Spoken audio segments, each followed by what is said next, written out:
ना चाहते हुए भी मन में आते हैं अश्लील विचार। बुद्ध की इस अमृतवाणी से विचारों में आएगा बदलाव।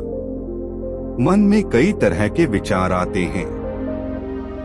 कभी कभी तो ना चाहते हुए भी मन में अश्लील विचार आ जाते हैं। लेकिन महात्मा गौतम बुद्ध की इस कहानी से आपके विचारों में बदलाव आएगा। ना चाहते हुए भी मन में आते हैं अश्लील विचार। बुद्ध की इस अमृतवाणी से विचारों में आएगा बदलाव। मन में कई तरह के विचार आते हैं। कभी कभी तो ना चाहते हुए भी मन में अश्लील विचार आ जाते हैं।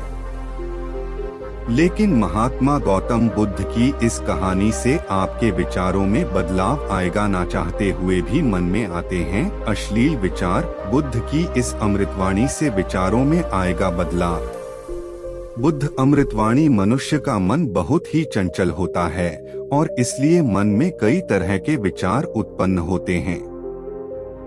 क्षण भर में ही व्यक्ति का मन कई चीजों को सोचने लगता है। इसलिए तो कहा जाता है कि मन को काबू करना आसान नहीं। लेकिन गौतम बुद्ध मन को नियंत्रित करने के आयामों के बारे में भी बता चुके हैं।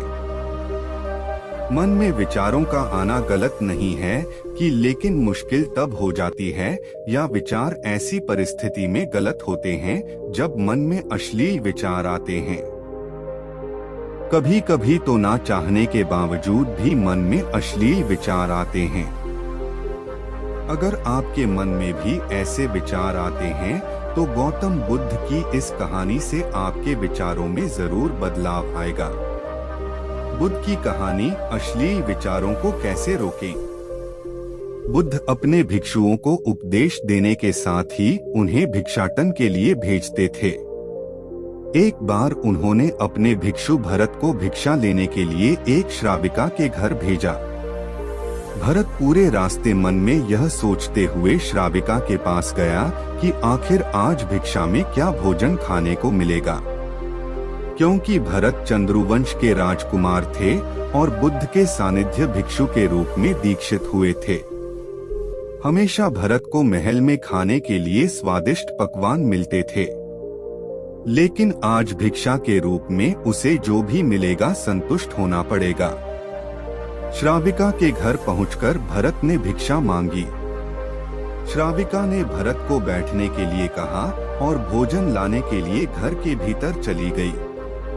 इधर भरत फिर से अपने प्रिय भोजन के बारे में सोचने लगे और जैसे ही श्राविका भोजन लेकर आई तो भरत अचंभित रह गए। भरत ने देखा कि श्राविका ने उनके लिए उनके पसंदीदा पकवान परोसे हैं और अपने प्रिय भोजन को देखकर वह खुश हो गए।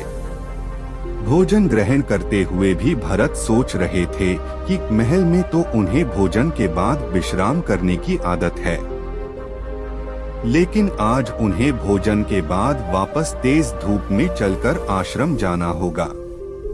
लेकिन भोजन के बाद श्राविका ने भरत को कुछ समय के लिए विश्राम करने का आग्रह किया।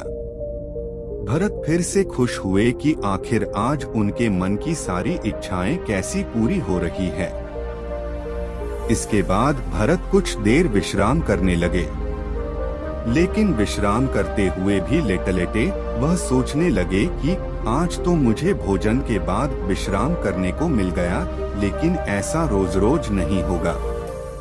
जब भरत विश्राम के बाद उठे तो श्राविका ने कहा कि आप जब तक चाहे यहाँ ठहर सकते हैं।